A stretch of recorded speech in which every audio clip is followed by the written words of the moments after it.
Today we'll be looking at dynamic reports using the SUMIFS function.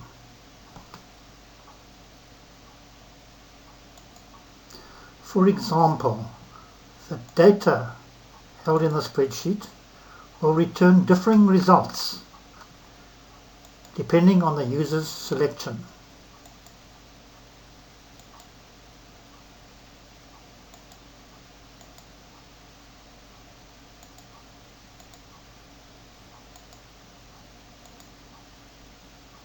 This is done using the SUMIFS function.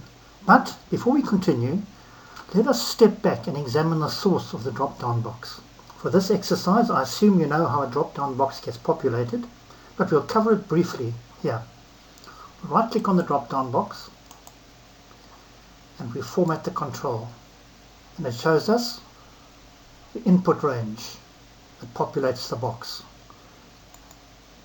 And what I've done is I've put this on a separate sheet called lists. There's the company, store A, store B, store C. Here we have the row number returned by the drop-down box. At the moment we've picked store C, so that is the fourth row. Here is the actual selection. And here we play around with selection. If it's a company, we set it to all, which is an asterisk. Let's have a closer look at this. I have named each of these ranges. This one is called store name. This one is called row number, or row num. Here we use the index function to return the store name of the row selected in the drop-down. For instance, we know we've selected row 4, but what store is row 4?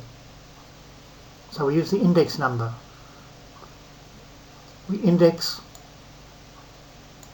the store name, the row number, and we take the first column of store name. In this case there is only one column, but by default we take the first one. Here, if the company is selected, we convert it to an asterisk. If D6 equals company, make E6 an asterisk. If we force this manually to be the company, you will see we get an asterisk as determined by this function.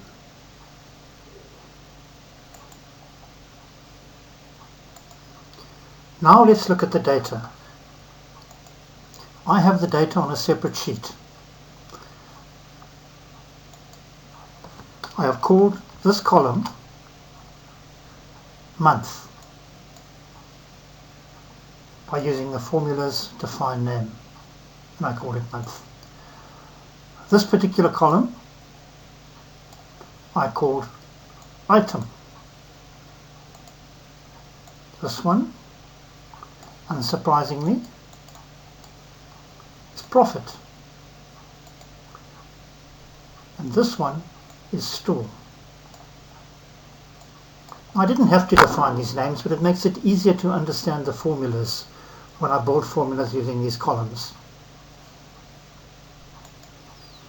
If we come back to the report, we can see here is the store, which I defined on the data. Here are the items, which also defined on the data, and here is the profit, also defined on the data.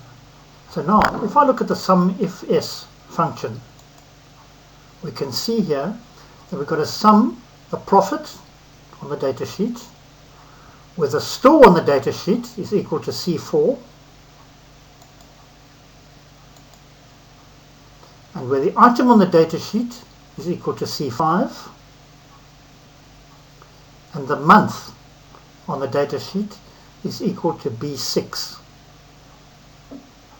Only in those circumstances will it sum this particular cell. And it's the same for the other cells. This one here is exactly the same, except that the month is now in B7. Here it's exactly the same, except that the item and the store are in different cells now. Instead of being in C, they're in D. So it's as simple as that. I have created a simple chart to reflect the selected data. I'm getting from a cell behind the chart. It says profit chart 4, and then I pick up the value of lists D6. Pick up the value of that.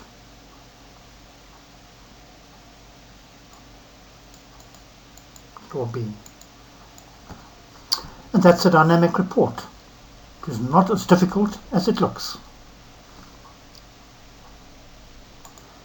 Subscribe to my channel to get future tips on Excel, including later Excel VBA programming using databases as a data source.